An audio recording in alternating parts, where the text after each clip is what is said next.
Alrighty, welcome back everyone. We just talked about the big games from this past weekend. Oklahoma gets a massive win over Alabama. Georgia just throttles Texas, likely knocks them out of the CFP unless there's outright chaos over the next couple of weeks. And then USC gets a massive win over Iowa, keeps their CFP hopes alive.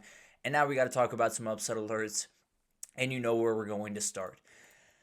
How did Texas A&M win this game? Well, actually, I know how, and we'll get into that here in a second, but I've never seen a bigger discrepancy in how two teams play from the first half to the second half in my life. Because it wasn't necessarily just that A&M flipped a switch and found a way to play a million times better. South Carolina just played absolutely terribly in the second half as well. Now, that's not to take anything away from Texas A&M. You got to come back from 27 points down. That's really, really hard to do. But at the end of the day, the craziest thing about this was South Carolina left two INTs on the field in the first half. They probably could have been up 37 or 44 to 3 at halftime if they just were able to catch a couple of balls from Marcel Reed that were kind of on the money to him. So it was bizarre. It was a crazy, crazy thing to watch, especially because of what we've seen from this Texas A&M team all year. They are not a mistake-prone team. They just saved them all for one half, and they got them out of the way, and they played an incredible second half. I don't know how to describe it. I will tell you, though, the second they cut that lead to 20 points, I absolutely knew they were winning that game. I think I said out loud, they're winning this game 31-30. South Carolina's offense, in the first half, you scored 30 points. Well, you scored 23 points as an offense. You settled for field goals 3 times, and you had 2 massive plays by 2 elite athletes. That's kind of it. So, yeah, you got a lot to figure out. Let's just be totally honest. This was one of those games where you went up 30-3 going into halftime, and I felt like you left points on the board. They weren't elite offensively, even in the first half, as crazy as that sounds. But they did enough to get up to 30-3. Shane Beamer decides to pump up the crowd going into the locker room, and then they come out and get absolutely torn to pieces, especially on the defensive side of the ball. It felt like Marcel Reed didn't throw a contested pass the rest of the game. I can't confirm that. That's what it felt like. Tons of respect for A&M to come back in this game. This is another game, and I think I've said this 3 times about A&M this year. It's a game they lose a couple of years ago. It's a game the A&M, whether it's Mike Elko or Mike Elko last year, they probably lose this game. This is a different mental makeup. This is a different team in a lot of different ways. Marcel Reed has his issues, and they are going to follow him the rest of the year. There's no doubt about that. I came out of this game much more worried about A&M than I was coming in. Period. End of story. But you found a way to get a win. You move forward. You play a little bit of a layup this weekend, and then you got the big one. You walk into Austin 11-0. You can knock that team down to 8-4 on the season, totally out of any CFP conversation, and you can go to 12-0, and then you just got to play well in the CFP. A lot's up in the air, and I have a lot of questions about this Texas A&M team moving forward. You found a way to get a win. You still somehow gave South Carolina a shot at the end of that game. I don't know how you did that. I don't know what Colin Klein was thinking, but they got a lot to figure out. At the end of the day, you get to figure out 10-0 instead of 9-1, and that's a whole lot more fun. But this is a win they badly needed, and I don't know how much you take away from it in the grand scheme of things. I don't know how much you bury A&M or love A&M.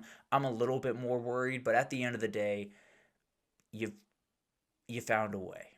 And a lot of teams aren't finding a way. So I'm not going to beef with you too much. I have my worries. We can talk about it when we get to the Texas game, when we get to playoff games down the road, inevitably for this A&M team. But this is one of those that you've got to be very happy that you got away with, because it could have gotten bad in a hurry over there in College Station. Georgia Tech finds a way once again, 36-34 over Boston College, 100th time this year. I think I've said this. Georgia Tech just finds a way to win, and this one was really, really ugly. They walked into the fourth quarter down 11 points, battled back to get a massive win. The defense that couldn't stop Molasses in December early on in that game found a way to get a couple of huge stops late, and Georgia Tech finds a way to win. This Georgia Tech offense is really impressive. Now, it's not to say they were firing on all cylinders the entirety of the game. There were little misses. The run game, especially with Haynes King, wasn't quite going. Now, I think they were kind of trying to save him for Pitt until late in that game when they had to use him. But at the end of the day, they do so many different things, and they do them all really efficiently. Haynes King's arm is now a true weapon. It's not something that you have to kind of scheme around. It's not something where you have to give him a ton of layups. he can hit big time passes. Now, obviously, he's not quite as gifted as some of the other quarterbacks in the game, and not the one he'll play in a couple of weeks in the stadium. Maybe not the one he'll play this weekend with Mason Heinschel, but this kid's a weapon, and his arm has become so much better since last season and has totally changed the game. The run game, I think, is more comprehensive than it was a year ago. I don't know if they're running more stuff. I wouldn't be able to sniff that out. But at the end of the day, I think the emergence of Jordan Allen, the really talented freshman, has made that a ton more tough. I think Malachi Hosley coming in from Penn has given them a physicality that they badly needed. It's a really special offense. And none of that is to say that that's a great team. It is not a great team. I talked about it last week. I've watched every snap of this football team. They deserve to be ranked where they are, and mainly just because of the record. I'm just being totally honest. All that being said, you get to go play Pitt next week, and you get the chance to win that game, punch your ticket to the ACC championship, and then you're 60 minutes away from a CFP berth. Who cares if you quote-unquote deserve to be there? Who cares if certain people think you're not a top 12 team in the country? You won the games in front of you. That's all you can really do in a world like this. So you got to find a way to win this weekend. And if I know anything about Georgia Tech in 2025, it'll be a 3-point game. And then they'll play Georgia in a couple of weeks, and it'll be a 3-point game. And then they'll play an elite team in the playoff possibly, and it'll be a 3-point game. I don't know what it is about this team, but they play up and down to opponents like it is their job. But at the end of the day, they find a way to win. They move forward with just one more win in between them and an ACC title berth. Michigan might have played the weirdest game in the entire country yesterday or this weekend, and that says a lot. It was a weird weekend, but Michigan finds a way to win 24-22 over Northwestern in Wrigley. Huge shout out to Fox coverage, especially in the pregame show. Was really, really cool. And they used every bit of that incredible stadium, and one that is as historic as any sporting venue in the entire world as far as I'm concerned. And they used every nook and cranny. It was really, really fun to watch. But getting to the game, Michigan outgains Northwestern by over 250 yards. They win the penalty battle, and they turned the ball over 5 times. That's why Northwestern was in this football game, because Michigan really, when you look at the offensive numbers outside of the turnovers, they were efficient as can be. Bryce Underwood was ripping the ball around. Andrew Marsh went for 189 in this game, the true freshman. I knew it was a big commitment when they got it, but I didn't know it was going to be this big this early. It's incredible player, but there are some issues here. It is very clear that the young players on this football team are a little bit mistake prone. You're going to play a football team in 2 weeks that are more than happy to take advantage of those mistakes and turn them into points very quickly. Let's be honest. They're going to play that game much better than they played this one. They're going to play that game much better than they played any game this season, because that's just how things work in that game. But Michigan's life is about winning at Maryland in this weekend. They win at Maryland. They got a 60-minute fight for a spot in the CFP against Ohio State at home. That's what they've wanted all season. I think if you asked Jerome Moore what he wants in this season, he would have just said, go into that Ohio State game with a shot to go to the CFP and a shot to go to the Big Ten Championship. He'll have both of those. We'll see what happens in those. At the end of the day, I'm not going to say anything definitively about that game right now, as confidently as I might feel right now. I'm not touching it. So we'll get there when we get there, but Michigan's got a huge one against Maryland this weekend, and then we just got a massive one in Ann Arbor in the last week, hopefully. Arizona gets a big win over number 25 Cincinnati, 30-24. Arizona gets a win that really kind of messes up Cincinnati's season in a lot of different ways. They could beat BYU. They could win out and still be behind Utah and Arizona State when it comes to the Big 12 championship. This effectively knocked Cincinnati out of any CFP hopes that they had. Now, they were slim. Let's just be totally honest. They had to beat BYU, they had to beat TCU, and then find a way to beat Texas Tech in the championship game. But you hypothetically could have done it. But Arizona really should have won this game by more, if I'm being totally honest. Outgained Cincinnati by 100 yards, or more than 100 yards. Won the turnover battle 2-0. Won time of possession 36 minutes to 23 minutes. Absolutely dominated, or I guess 37 minutes to 23 minutes. Totally dominated this game from start to finish.